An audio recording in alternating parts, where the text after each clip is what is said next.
following the French army's brilliant victories at the twin battles of Jena and Auerstadt on October 14, 1806, the Emperor Napoleon Bonaparte subsequently launched his Grande Armée in a devastating pursuit of the remnants of the Prussian army. The end result was the disintegration of the Prussians as a viable fighting force and the occupation of their territory. On October 25th, Marshal Nicholas Davout and his Third Corps, the heroes of Auerstadt, were given the honor of leading the French army into Berlin. On the 27th, Napoleon received the keys to the city. Berlin, like Vienna, had fallen to the French. A few days earlier, on his way to the capital, the emperor had stopped in Potsdam to pay homage at the tomb of Frederick the Great, one of the few military commanders he admired. After viewing in silence the final resting place of the great king, Napoleon ordered confiscated as military trophies several of Frederick's personal items, including his sword, general's sash, and ribbon of the Black Eagle. These, the emperor stated, were for the consolation of those of our invalids who escaped the catastrophe of Rossbach. Thus, the 7 Years' War battle where France had been decisively defeated by Frederick's Prussians had been avenged. By November 6th, one Prussian corps, that of General Lastock, and a few fortresses and scattered detachments were all that remained of Prussia's vaunted military power. Wrote historian David Chandler, it had taken only 33 days to destroy the armies of Prussia, and with them the legend of Prussian invincibility. The whole war had lasted only 7 weeks. The blitzkrieg of Napoleonic warfare had once again been convincingly demonstrated. Along with the capture of their major fortresses, tons of military supplies, hundreds of cannon, and the horses of 53 Prussian cavalry squadrons fell into French hands. These horses were a godsend because the French squadrons were badly in need of remounts after the recent fighting. These fine animals would play a major role in the upcoming campaign. Although he had destroyed Prussia's ability to wage war and had occupied most of the country, Napoleon was vexed by the fact that the Prussians still refused to surrender. The Prussian king, Frederick Wilhelm III, had fled and was seeking the safety of his Russian allies, who, despite Prussia's present circumstances, had sworn to continue the war against France. Thus, the defeat of Prussia had not brought France any closer to a general peace. The emperor faced several other problems as well. Austria, part of the original coalition against France and now a declared neutral, was making plans to rearm. The discipline of the Grande Armée was starting to disintegrate, and his soldiers were committing depredations against the Prussian people. A deputation from the Senate in Paris had come to Berlin, not to congratulate him on his recent victory, but to try to persuade the emperor to make peace. England, the nation of shopkeepers, continued to finance hostile coalitions against France. Then there was Russia, the only enemy left against him, who still had armies in the field. Napoleon moved quickly to deal with the myriad problems facing him. He continued to try to bring Prussia to agree to a peace. He settled affairs with the Austrians by assuring them he had no hostile intentions against their territory, and by returning part of Silesia to their control, he guaranteed their continued neutrality. He coolly informed the Senate that he would make peace when Russia agreed to join with him in liberating Europe from English tyranny. As for England, on November 21st, Napoleon issued the Berlin Decrees, which ordered the closure of all European ports under French control to English commerce and correspondence, and enjoined an economic blockade against Great Britain. The aim of the continental system, as it came to be known, was to deny England access to European markets, thereby creating a state of economic ruin and social unrest among her people. If the English government were engaged in trying to alleviate the pressure of a failing economy, it would have neither the time nor the money to finance any further coalitions against France. As for Russia, Tsar Alexander IV was not willing to accept French dominion over Europe. Besides, he still honored his military pact with Prussia. Realizing that the Russians would have to be dealt with sooner or later, Napoleon quickly decided on the former option. After allowing his troops a brief respite during which he formulated his battle plans, the emperor launched 6 corps of the Grande Armée across the Oder River into Poland. His objective was to reach the west bank of the Vistula River, where he would occupy a line from Thorn to Warsaw. If there were no major offensive movements from the Russians, the Grande Armée could safely winter in this region, where it would be in a favorable position to renew the campaign the following spring. Such a maneuver would, he hoped, not only halt further Prussian attempts at mobilization in the region, but also excite the Polish provinces into open revolt. Although his 6 corps were widely scattered owing to their pursuit of various fleeing Prussian detachments, Napoleon nevertheless gave the order to cross the Oder and advance on the Vistula. The Russians, under the orders of Tsar Alexander, had committed 2 field armies totaling some 105,000 men to support Prussia. The first of these armies, roughly 60,000 strong, was under the command of General Levine A.T. Bennigsen, a German in Russian service. The original plan was for the Prussians to await the arrival of the Russian forces before they engaged Napoleon. The Prussians, however, convinced of their martial superiority, attacked before the Russians could arrive to support them, and were decisively defeated at Jena and Auerstadt. When Bennigsen learned of Prussia's defeat, his army had only reached the town of Grodno on the Russian frontier in Poland. The news of the disaster at Jena, combined with his orders not to cross the Vistula, convinced Bennigsen that his best option was to withdraw and cover Warsaw in an effort to buy time for Field Marshal Friedrich Buxhowden to assemble his 45,000-man army near Königsberg and then effect a union of the two armies. This would also give Lestock's Prussian corps a chance to join with the Russian forces. Upon learning of Bennigsen's withdrawal from Warsaw, Napoleon correctly guessed that the Russian commander would attempt to take up a position between the Ukra and Neru rivers, there to ultimately join with Buxhowden and Lestock. He therefore ordered his army in pursuit with the objective of catching and defeating Bennigsen before he could unite with Lestock's Prussians or Buxhowden's Russians. On December 15th, Napoleon learned that Bennigsen and Buxhowden had united but were still continuing to retire from him. This maneuver resulted in 2 indecisive battles at Pultusk and Goleman on December 26th. As a consequence of these actions, Napoleon called off his advance and the army retired into winter quarters. The army would not stay long in winter quarters, however, because near the end of January 1807, Napoleon learned that Bennigsen had launched an unexpected attack against elements of 2 French corps. Napoleon discovered that, contrary to his orders, Marshal Michael Ney had moved his Vickett Corps forward through the Polish Lakeland regions. Although Ney had made this move in an effort to find forage for his corps, the fact remained that Bennigsen viewed the Sickle Corps' movement as a renewal of French operations against him. Napoleon was furious when he learned that the army's wintering was being interrupted by a Russian offensive prompted by Ney.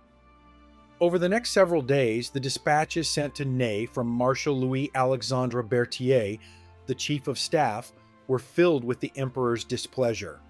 Left with no other alternative on January 27th, Napoleon ordered out the army to deal with Bennigsen's attack. The emperor does not wish to reoccupy his winter quarters before he has destroyed the enemy. Despite the emperor's wishes, there would be a winter campaign after all. Napoleon resolved to use Bennigsen's advance against Marshal Jean-Baptiste Bernadotte's Armour Corps as the bait for a trap. He ordered Bernadotte to fall back before the Russians, luring them westward. Meanwhile, the other 4 corps and the Imperial Guard would move to form a pocket around the bait, with Ney's corps linking the left of the pocket with the main body. The more Bennigsen advanced after Bernadotte, the deeper he would be in the trap. If the maneuver were successful, the French would cut Bennigsen's army in 2 and trap several of his corps in the pocket. Napoleon, however, had misread Bennigsen's original intention. While Ney's movements may have prompted Bennigsen to move faster, the Russians had previously planned to launch an offensive and were already advancing when Ney moved his camp. Bennigsen, whose attention was fixed on Bernadotte, was moving blindly into the trap. Fortunately for the Russian commander, he was to be saved by a stroke of luck. A young, inexperienced French officer carrying a copy of Napoleon's orders to Bernadotte got lost and was captured by Cossacks. Within a few hours, an amazed Bennigsen was reading the Emperor's detailed orders of the operation. Realizing the danger he was in, Bennigsen quickly ordered the army to concentrate at Yankovo to meet this impending threat. As reports of Russian withdrawals began to arrive at Imperial headquarters, Napoleon correctly surmised that Bennigsen was attempting to escape and had somehow learned of the French trap. Napoleon wrote, "Until this very moment, the enemy has been hard-pressed.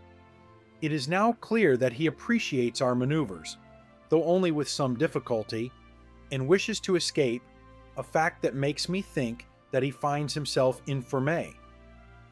Rumor in the countryside has it that he is everywhere retreating in an attempt to avoid the blow which is threatening him."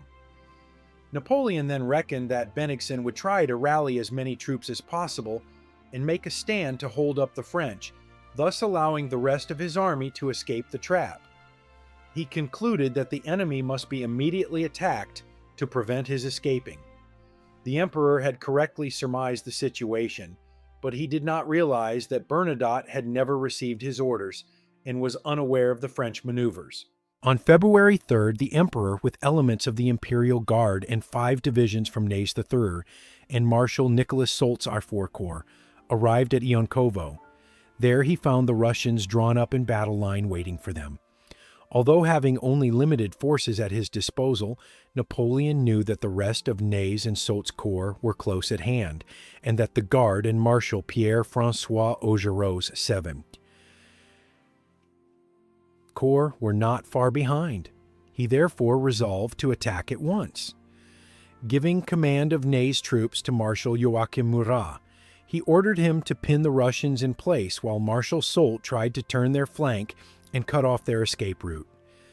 After a short but desperate battle, Soult's troops managed to capture the bridge over the Eylau River, which was on the Russian escape route. But because the Guard and Augereau's corps did not arrive before nightfall, Napoleon was forced to wait until morning to finish off the enemy. The Russians were not done, however, and during the night they quietly marched out of the trap. The next morning revealed that the prey had flown, and Napoleon once more set off in pursuit. On February 6th, scouts brought word to Napoleon that Bennigsen had halted his withdrawal and taken up positions near the town of Eylau with 67,000 men and 460 guns. Although he had only about 49,000 men and 200 guns readily at hand, Napoleon knew that 14,500 men of Ney's 6th Corps, currently in pursuit of the Prussians, and 15,100 of Davout's III Corps were within marching distance of Eylau, and would thus add another 20,600 men to his strength. Accordingly, Napoleon moved on Eylau, reaching the area on the afternoon of February 7th, and arrayed his troops across the western ridges overlooking the town. It was Napoleon's intention not to begin the action until the remainder of the army arrived, but once again fate took a hand.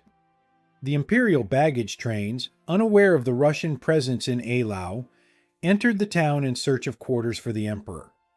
Captain Jean de Marbeau, an aide-de-camp on Augereau's staff, recounts that in the midst of their preparations they were attacked by an enemy patrol and would have been captured but for the aid of the detachment of the Guard, which always accompanied the emperor's outfit. At the sound of the firing, the troops of Marshal Soult, who were posted at the gates of the town, ran up to the rescue of Napoleon's baggage and found the Russian troops already plundering it. The enemy generals, thinking that the French wished to take possession of Eylau, sent up reinforcements on their side, so that a bloody engagement took place in the streets of the town. I know that some military writers on this campaign assert that the emperor, not wishing to leave the town in possession of the Russians, gave orders to attack it. I am sure that this is a very great mistake, and I base my assertion on the following facts. I heard Napoleon say to him, Augereau, "They wanted me to carry Eylau this evening, but I do not like night fighting, and besides, I do not wish to push my center too far forward before Davout has come up with the right wing, and Ney with the left. I shall await them therefore till tomorrow on this high ground, which can be defended by artillery, and offers an excellent position for our infantry. And when Ney and Davout are in line, we can march simultaneously on the enemy. This incident quickly escalated into a full-fledged battle that raged on into the night and cost each side some 4,000 casualties. The result of this unplanned action was that the Russians withdrew, leaving the French in control of the town and its adjoining ridge. This at least gave the French troops some shelter from the cold winter weather, while the Russians were forced to bivouac in the open fields. The bleak, inhospitable terrain and the hostile, unyielding climate of Poland had already won the extreme hatred of the French soldiers, so much so that they had taken to complaining out loud and in full hearing of the emperor. Napoleon thus began calling them les grognards, or the grumblers. At Eylau, the terrain was to prove slightly favorable for the French, but the weather would remain a definite enemy to their endeavors. Dawn of February 8, 1807 broke bitterly cold, the temperature at 2 degrees above zero with merciless blinding blizzards that continually howled over the plains. Wrote Lorraine Pétre, "The whole surface of the country was wrapped in a white pall of deep snow, against the as yet unstained purity of which the black woods, villages, and the troops stood out in sharp relief. The undulations and the elevations, never very strongly delineated, were even less discernible than when color and shade were there to lend assistance to the eye. The lakes and streams were obliterated by the thick covering of snow which lay on their frozen surface. So firmly were they locked in the grasp of frost, and so completely concealed by the snow, that troops of all arms, horses, wagons, guns, passed over their frozen surface, without the men being aware that water lay beneath their feet. After pulling back from Eylau, Bennigsen deployed the 7 divisions of his army, 2nd, 3rd, 4th, 5th, 7th, 8th, and 14th, in 2 great lines across his front. On his far right, near the village of Schloditten, he placed General Markov's cavalry, with pickets of Cossacks extending northwest. These were to establish contact with Lestock's Prussians, who were trying to shake off Ney's pursuit and reach the field to support their allies. Next came the infantry of General Ivan Tuchkov, commanding the right wing. In the center were the troops of Generals Jean-Henri Essen and Alexander Kamenskoy, under the command of General Dmitry Osten-Sakin. On the left, extending past the village of Serpalin, were General Kai Daurutiye, Count Ivan Tolstoy's troops, under Generals Osterman and Bagavut. General Andrei Galitsin's cavalry was massed on either flank, and the infantry reserve under General Dmitry Sergeyevich Doktorov was drawn up in 2 columns behind the center. Bennigsen also had massed several large batteries of artillery at various points on his line. Near Anklappen, Bennigsen's headquarters, was a battery of 60 horse artillery guns. A battery of 70 guns was in front of Essen's troops facing Eylau. Another of 60 guns was slightly in front of the main battle line on the right, and a third battery of 40 guns was poised between the center battery and Klein-Sausgarten. The emperor had arrayed his troops in a similar fashion. On the far left was General Antoine Lassalle's cavalry, with pickets facing Markov's Cossacks. Commanding the left was Soult with the IV Corps, 2 divisions of which, General Lewal's and General Claude Alexandre Legrand's, were positioned on either side of Eylau.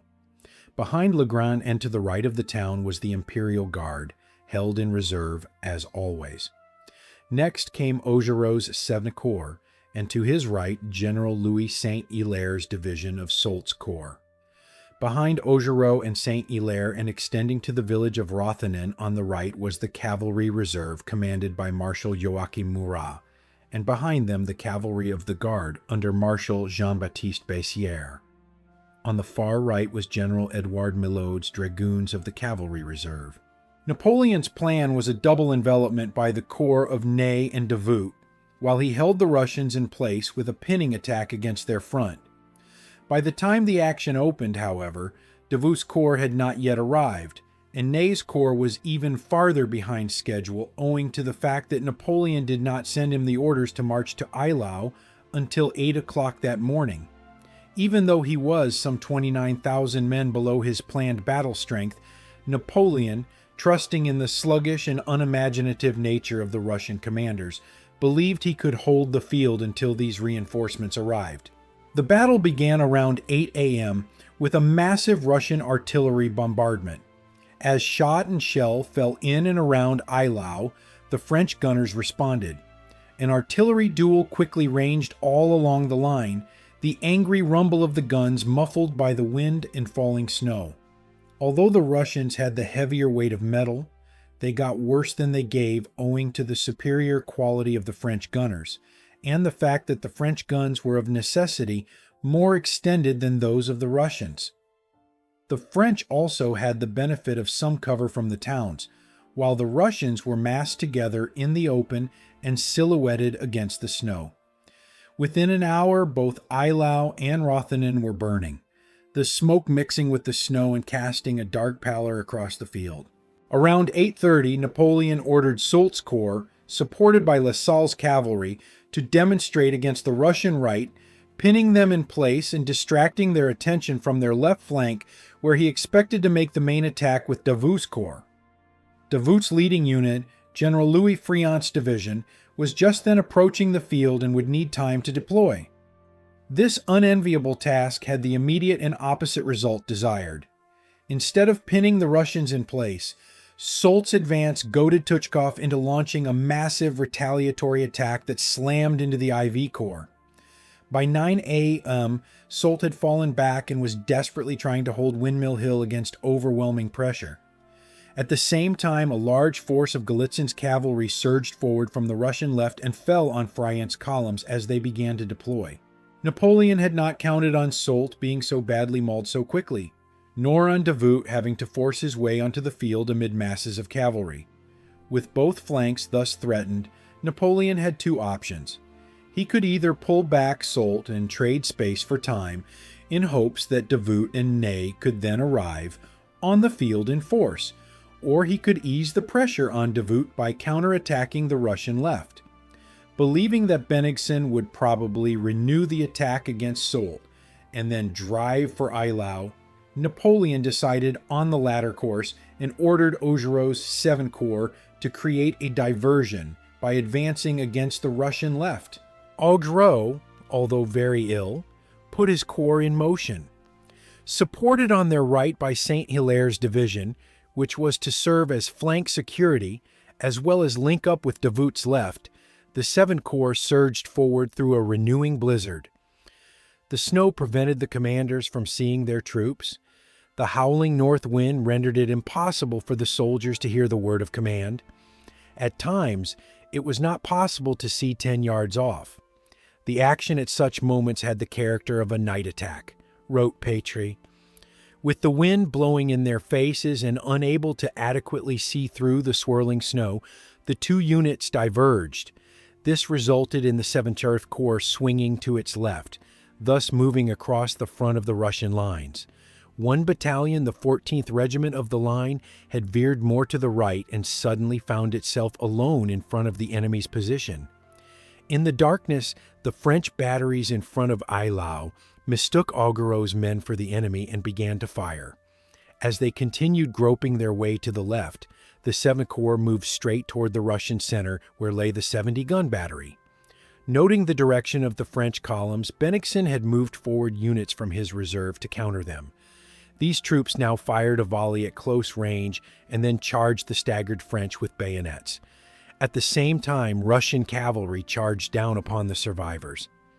No troops could withstand such an onslaught in front and on both flanks, especially when the Russian cavalry were in their midst before they were perceived through the snow. Almost every regiment was broken. The whole mass fled in the wildest confusion, followed, bayoneted, sabred by the victorious Russians, wrote Pétry. By 10:30, the 7th Corps had lost some 5,200 men, almost 40% of its strength, and one of its generals had been killed and the other seriously wounded. Augereau was also wounded. having been hit by canister fire. As the remnants of the 7th Pication Corps fell back to the cemetery at Eylau, St. Hilaire's attack stalled. Facing massive fire to its front and cavalry charging its now exposed left flank, St. Hilaire's division recoiled. Bennigsen saw his chance and threw Dokhturov's reserve infantry in quick pursuit of the 7th Corps. From the church in Eylau, the emperor had watched the destruction of Augereau and the repulse of St. Hilaire. Now he saw 2 dark columns of infantry, over 4,000 hours strong and supported by cavalry, moving rapidly toward the town. The Russians swept into Eylau, threatening to break the French center. One column advanced straight on the emperor's command post, putting his life in jeopardy. As the Russian infantry bore down on him, Napoleon's escort, a squadron of chasseurs of the guard, rushed forward to his aid. With cries of "Vive l'Empereur!" they unflinchingly threw themselves in a suicidal charge against the head of the Russian column. Their sacrifice delayed the Russians long enough for 2 battalions of the guard to arrive and restore the situation. In the meantime, Murat ordered a cavalry charge against the rear of the Russian column. Caught in front, in rear the Russian column suffered the same fate as Augereau's men and was slaughtered, the survivors fleeing back toward their lines. The Russians were momentarily halted, but the threat to the French center remained critical. If Bennigsen pressed his attack, his weight in numbers could break the French left and center and roll up their entire line. According to some accounts, at this point Napoleon turned to Murat and said, "Are you going to let those fellows there devour us?" Other sources claim the emperor ordered, "Take all your available cavalry and crush that column." Whatever was said, Murat understood the meaning. Galloping away from imperial headquarters at around 11:30, Murat began to ride across the front of the leading dragoon division, then suddenly wheeled his horse and galloped towards the Russian lines. The French cavalry spurred after him, 70 squadrons rolling in 3 waves over the snow, wrote David Johnson. First came General Dahlmann with 6 squadrons of guard chasseurs, followed by Murat with the cavalry reserve and the dragoon divisions of Grouchy, Klein, and Milhaud. Joining on their right came D'Hautpoul's cuirassier division, and following the whole was Bessières and the cavalry of the Imperial Guard. As the Guard waited for its turn to advance, Colonel Lepik of the Horse Grenadiers noticed some of his men ducking from the Russian artillery fire that had begun to fall among them. Turning to his men, Lepik shouted, "Heads up, by God! Those are bullets, not turds!" The honor of the Imperial Guard demanded it meet the enemy's fire without flinching. The relatively flat, snow-covered ground at Eylau afforded the French cavalry one of the finest fields of maneuver it had ever had, and Murat's 2,700 troopers hit the Russians like a thunderbolt. They ran down the remnants of the Russian column repulsed from Eylau and then divided into 2 wings. One slammed into the flank of the Russian cavalry that had chased St. Hilaire's division and rolled it back on the infantry, while the other hacked its way through the enemy infantry that had annihilated the 14th Regiment. Bennigsen sent forward his cavalry to meet the charge, but Murat and his men forced them back, the heavier Prussian mounts and the impetus of the charge overwhelming the Russians. Yet still they went on, thundering down on Sakin's infantry. They broke through the first 2 lines and pierced the Russian center, eventually halting well in the enemy's rear. As the Russians reformed behind them, the Guard cavalry arrived and broke their lines a second time. Exhausted, their horses blown, the French cavalry was again surrounded by the infantry lines reforming behind them, as well as by Cossacks swarming around them.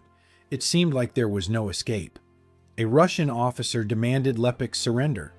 Lepik pointed his sword toward his men and shouted, "Look at these faces!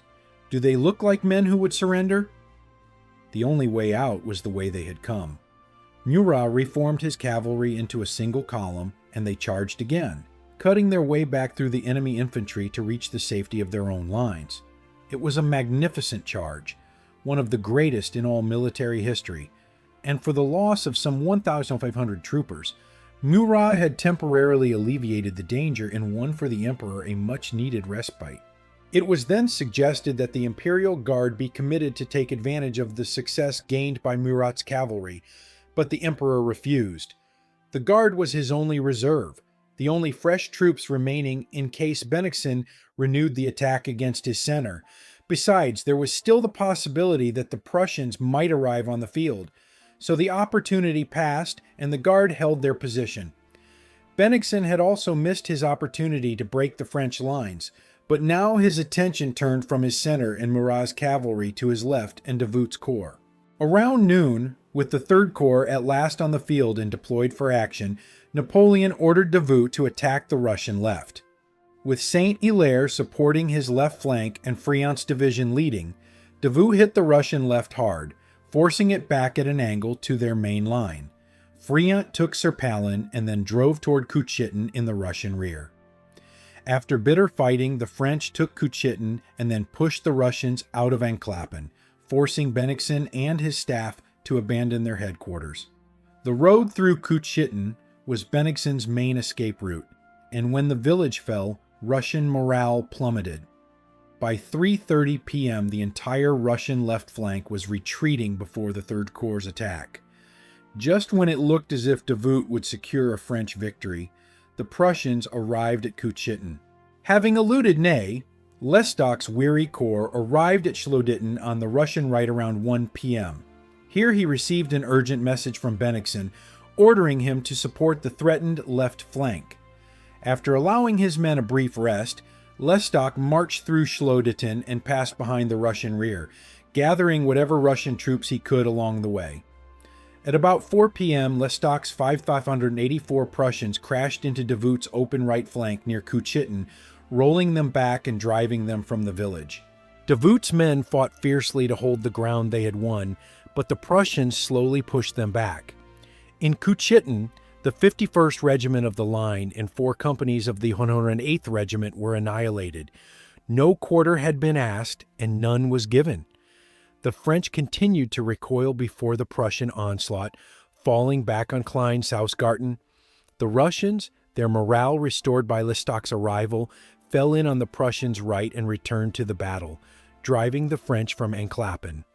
Davout, seeing the danger he was in, concentrated his artillery on the heights near Klein-Sausgarten and tried to rally his men. Riding among them, he shouted, "Here the brave will find a glorious death. It is the cowards alone who will go to visit the deserts of Siberia." Having rallied and reformed his men into line, and with supporting fire from his artillery, Davout finally halted the Prussian advance near Klein-Sausgarten. Now the Emperor's eyes turned toward Schloditten, where the sound of guns announced the Sixth Corps' arrival on the battlefield. Ney, heavily engaged in pursuing the Prussians, had not received Napoleon's orders to come to Eylau until around 2 p.m. Unable to hear the roar of the guns because of the constant blizzards, the marshal was unaware that a major battle was in progress. By sheer luck, a corporal saw Ney and called to him, "Marshal, come and look. There's the devil of a battle going on over yonder. Continuous gunfire." Climbing to the top of a slope, Ney saw for himself the flashing of gunfire and immediately turned his corps toward Eylau. At around 6 p.m., Ney was racing through Althoff, his guns covering the advance. By 7 o'clock, the VI Corps had deployed in battle order and was marching on Tuchkov's right flank at Schloditten. Within the hour, the village had fallen and the Russian right was turned. Tuchkov reformed his men, counterattacked, and by 10 p.m. the village was again in Russian hands. Ney, unable to discern much in the darkness, fell back slightly to a position covering Soult's left and rear. By 11 p.m. the firing had ceased along the line and the battle mercifully came to an end. Although it was not the coup de grace that Napoleon desired, Ney's arrival did convince Bennigsen that any hope of victory was now irretrievably gone.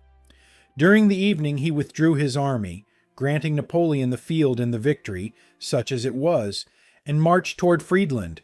In reality, 14 hours of bitter fighting in horrendous weather conditions had only served to leave some 25,000 French and over 15,000 Russians and Prussians dead, dying, or wounded on the field. The two sides had essentially fought each other to a bloody standstill in what was little more than a drawn battle. The end result of this action was that Napoleon and his Grande Armée, for the first time in their illustrious careers, had received a major check on the battlefield. Napoleon retained the field owing in large part to Bennigsen's failure to exploit his opportunities and utilize his superior numbers. In this case, the emperor, admittedly with the help of his subordinates, ignored his own proven rules of warfare and allowed himself to be drawn into fighting a battle for which he was not fully prepared. This was the first substantial check in Napoleon's military career, and in it much of Europe took heart. Ney rode the battlefield on the 9th. Discouraged, he uttered, "Quel massacre, et sans résultat!" What a massacre, and without result.